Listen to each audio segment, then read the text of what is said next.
Assalamualaikum warahmatullahi wabarakatuh. Bismillah, alhamdulillah, wassalatu wassalamu ala asyrafil rasulillah, rabbi yassir wa ta'assir bi tamim bi khair. Kita lanjut kajian Syajaratul Ma'arif kita sampai kepada berakhlak dengan sifat iradahnya Allah Subhanahu wa taala. Allah Subhanahu wa taala memiliki sifat berkehendak. Dalilnya adalah wallahu yuridu ayyatuba alaikum. Allah ingin untuk menerima taubat.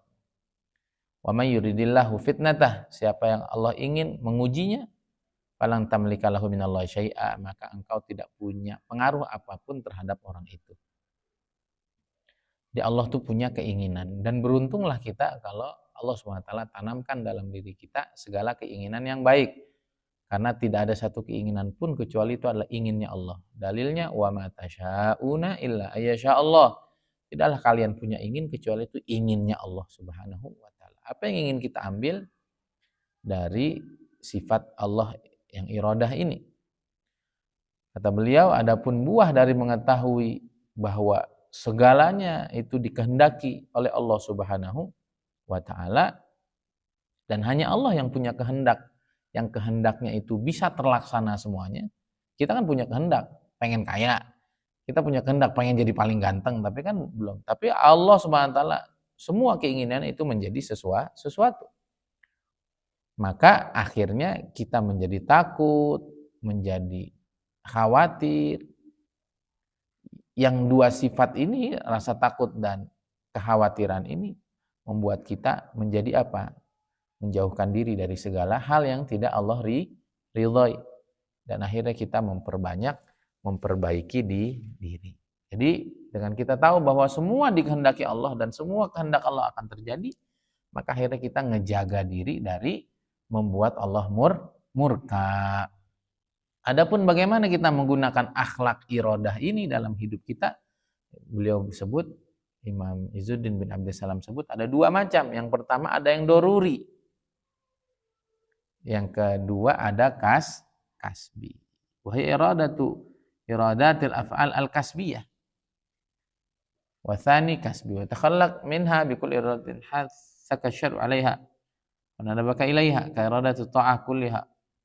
Ibadat biasa wa iradatu taqarrub wa imma khaufan min iqabillah. Nah.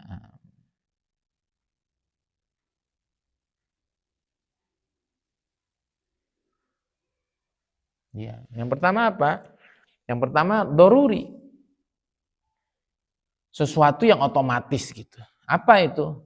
Menginginkan melakukan tindakan-tindakan zahir. Yang keduanya adalah melakukan tindakan itu. Nah, lalu kehendak melakukan tindakan-tindakan zahir, tindakannya apa? Tindakan yang didorong oleh syariat, yang dipuji oleh syariat, yang dianggap positif oleh syariat. Artinya,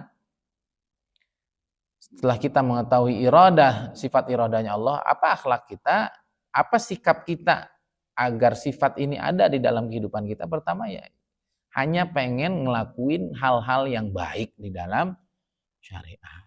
Sebagaimana Allah Subhanahu wa taala, Allah kan semua perbuatannya baik. Allah tidak pernah zalim sama sekali kepada hambanya. Maka kita pun demikian, kita ingin melakukan semua. Kita ingin punya niatan semua itu yang baik-baik. Habis punya niatan yang baik, Allah kan ketika punya iradah nanti punya sifat kudroh kan. Dia realisasikan. Begitu juga kita.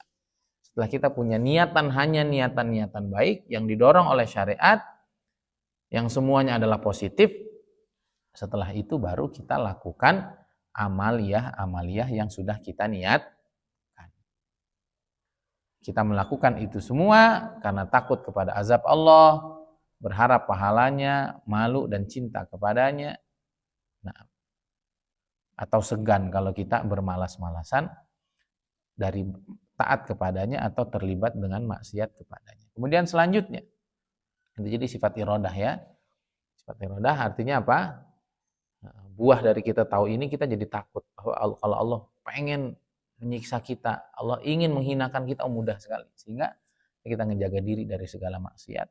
Adapun kita sendiri, kita pengen yang baik-baik, habis itu realisasikan. Itulah berakhlak dengan sifat iradah. Kemudian yang berikutnya, berakhlak dengan sifat sama. Dengan sifat samanya Allah. Allah Subhanahu wa taala Maha mendengar. Dalilnya wallahu huwas samiul alim. Wa kana Allah sami'an basira. Apa buah dari kita tahu kalau Allah Maha mendengar? Kita takut, kita malu, kita segan kalau bicara yang tidak baik. Sehingga kita nanti kalau tahu begitu, kita akan menjauhi setiap ucapan yang tidak ada manfaatnya. Bahkan sesuatu yang kita akan menjauhi ucapan-ucapan yang bisa menarikmu mudarat. Sehingga Nabi SAW bersabda, siapa yang benar-benar beriman kepada Allah hari akhir, dia akan ngomong yang baik-baik atau diam. Kenapa? Kalau dia yakin Allah ngedengerin dia nggak akan ngomong macam-macam. Ya, kalau yang ingin diucapkan adalah sesuatu yang buruk, maka dia lebih baik diam. Nggak usah jauh-jauh Allah lah. Kalau kita yakin, ya ucapan kita direkam, kan kita ngomong yang baik-baik tuh, nggak mau ngomong gitu, nggak mungkin kita live begini, di video begini kita ngomong yang enggak. Itu kita yakin kalau kita didengerin orang, kita diliatin orang. Gimana yang dengerin kita nih? Allah yang Maha mendengar. Bahkan suara yang selirih apapun.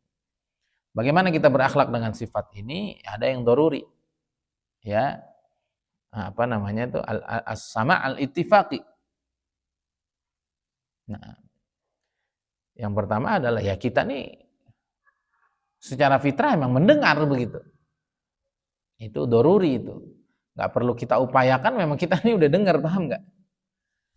Tadi seperti hati itu selalu punya ingin gitu. Ya, hati itu selalu punya ingin. Maka keinginan yang otomatis di hati itu arahkan kepada kebaikan semua. Ini juga sama, dengar ini emang secara fitrah kita mendengar. Nah, kemudian ada secara kasbi. Kita upayakan bagaimana kita mendengar sesuatu yang Allah wajibkan. Dengar Quran, dengar nasihat, dan mendengar sesuatu yang disunnahkan. Ya, mendengar khutbah-khutbah, mendengar nasihat-nasihat yang baik. Jadi setelah kita tahu Allah Maha mendengar dan kita punya aktivitas mendengar, ya udah dengarlah yang baik, karena Allah atau mendengarlah yang baik karena Allah Subhanahu Wa Taala Maha mendengar dengan setiap apa yang kita dengarkan. Dalilnya wasma'u wa'ti'u wa idza quri'al Qur'an fastami'u. Kalau kalian mendengar Quran dibacakan, maka dengarlah dengan seksama. Fastami' lima yuha. Jadi aktivitas mendengar kita mesti positif. Ya, kita pasti ada aktivitas mendengar dan semua yang kita dengar itu didengar oleh Allah Subhanahu wa Ta'ala. Kemudian yang terakhir, jangan yang terakhir deh, dua yang terakhir, ini masuk bab yang berikutnya. Berakhlak dengan sifat basarnya Allah SWT. Allah itu Maha melihat. Dalilnya wa kana Allah sami'an basir. Apa manfaat setelah kita tahu sifat basarnya Allah? Kita malu. Ya. Kita takut kalau Allah SWT melihat kita dalam kondisi yang tidak baik. Kalau kita tidak hadir di tempat-tempat yang baik. Karena Allah Maha melihat. Masya Allah, kalau sifat ini, yakin ini ada dalam diri, nggak ada orang Islam maksiat itu. Maka kan la yazni zani hina yazni wa huwa mu'min. Orang zina itu pas lagi zinanya dia lagi nggak beriman. Artinya dia nggak ngerasa diliatin Allah. Kalau ngerasa nggak usah diliatin Allah, liatin di CCTV, astagfirullah, nggak jadi tuh orang. Ya, karena ngerasa nggak ada yang ngeliat. Maka kita minta sama Allah SWT agar kita terus merasa diawasi, didengar, dilihat, diketahui. Sehingga itu akan menjaga keimanan kita dan amaliyah kita. Seperti biasa ini berakhlak dengan sifat basar ini dua, ada doruri yang otomatis ya kita hari-hari ngelihat. Yang kedua kasbi, kita upaya bagaimana yang kita lihat semua adalah yang Allah cintai. Bagaimana mata ini aktivitasnya melihatnya adalah yang dianggap ibadah oleh Allah SWT. Di antaranya kata beliau adalah hirasah di jalan Allah Subhanahu wa Ta'ala.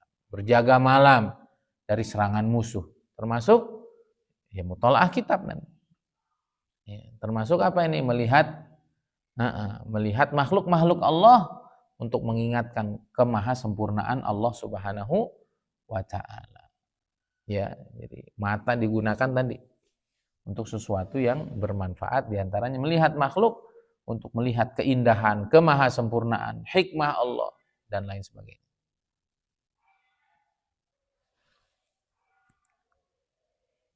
Mana dalilnya? Qul inzuru madza fis samawati wal ardh.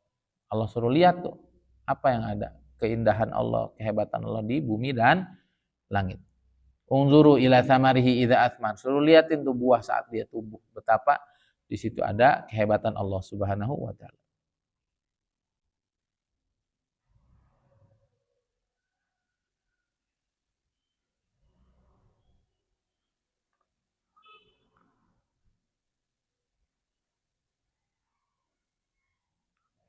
Ya, jadi Allah memerintahkan kita untuk melihat makhluknya dengan pandangan hakikat, bahwa semuanya ada, semuanya bergerak, semuanya terjadi adalah karena ada campur tangan Allah Subhanahu wa taala di balik itu semua. Sehingga ini mata kita bisa menghantarkan kita untuk semakin mentauhidkan Allah Subhanahu wa taala.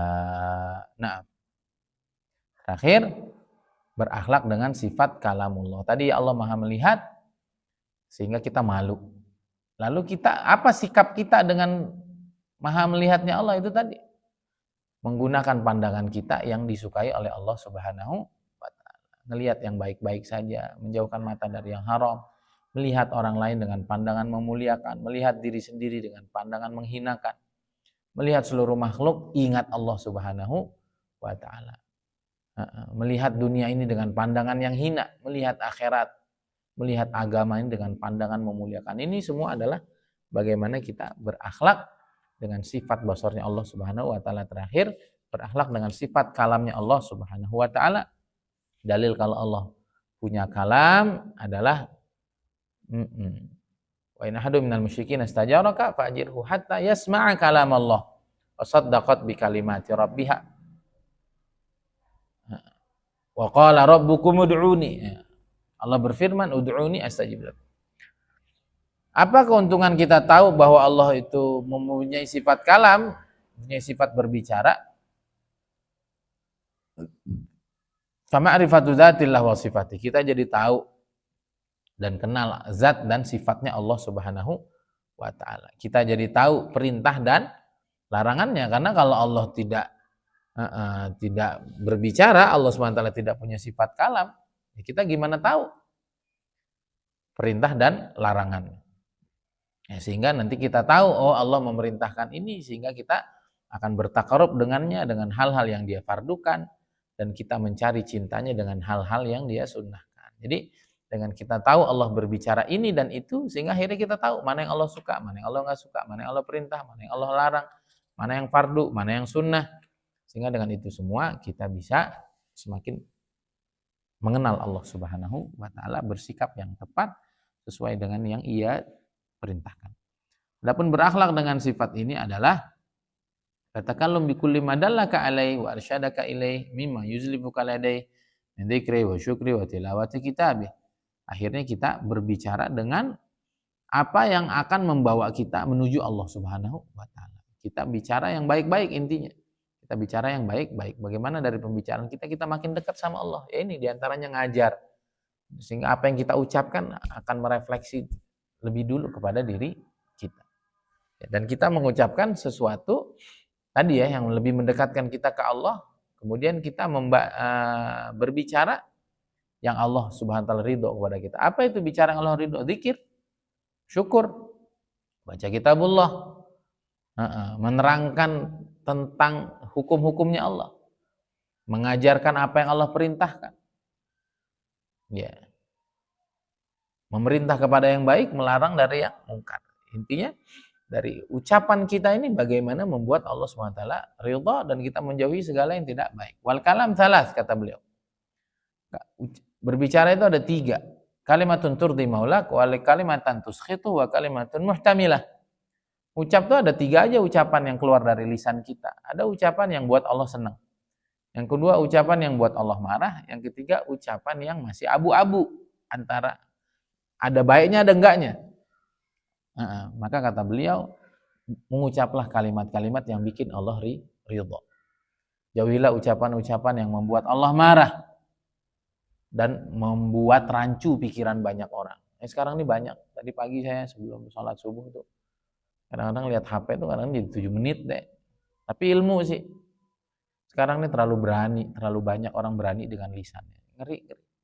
Ngurus nasab orang, jelek-jelekin orang, benci sama orang. dengan statement-statement yang mengguncang pikiran banyak umat, dan itu dasarnya nggak jelas gitu, dasarnya nggak kuat. Ya kita bersyukur ya sama Allah Subhanahu wa taala, kita disibukkan terus dengan aktivitas baik, baik melihat yang baik, mendengar yang baik tadi, punya niat-niat yang baik, mengucap yang baik. Itu penting sekali itu, karena di zaman yang seperti sekarang ini ya Allah, kalau nggak kenal Allah tuh ngeri banget. Ucap sembarang-sembarang gitu. Dia nggak tahu bahwa ucapan ini semua ada timbangannya, dan nanti keburukannya kembali ke dia sendiri, cepat atau lambat. Sehingga Nabi SAW bersabda, maka yu'minu billahi wal yawmil akhir falyaqul khairan. Ingat Allah tuh dengar gitu. Kita ngomongin jeleknya orang dengar, kita takut nggak? Saya ngomongin siapa seumpama, ngomongin istri saya dia dengar, lu hebat aja lu ngomongin jelek gua bongkar semua jelek lu, ayo. Seakan-akan Allah tuh nggak dengar gitu. Dan Allah tahu kok kelakuan kita semua. Kalau Allah bongkar gimana? Nah kita pengen, ya Allah, ya, alhamdulillah kita ngaji hikam, kita ngaji Syajaratul Ma'arif, kita ngaji juga bareng teman-teman PPA dengan amaliyah Quran. Kita nih hidup nih harus terus berinvestasi kebaikan gitu. Kalau enggak, ngeri. Ya. Dan yang paling ngeri ini adalah lisan. Yang paling ngeri adalah lisan. Dan dalil kita berakhlak dengan kalamnya Allah, wal takum minkum ummatun yad'una ilal khair. Bagaimana tadi? Lisan kita ngajak kepada yang baik. Qulu amanna billah, ucapkan aku beriman kepada Allah. Ngucap yang baik-baik. Dan juga hadis-hadis, ayat-ayat lainnya yang memerintahkan kita mengucap yang baik dan mencegah kepada yang mungkar. Semoga bermanfaat dan semoga sifat-sifat Allah Subhanahu wa taala berbekas dalam hati kita sehingga kita lebih bertakwa kepada Allah dan kita punya akhlak-akhlak sesuai dengan sifat-sifat Allah Subhanahu wa taala yang maha mulia. Hada billahi taufik. Assalamualaikum warahmatullahi wabarakatuh. Nanti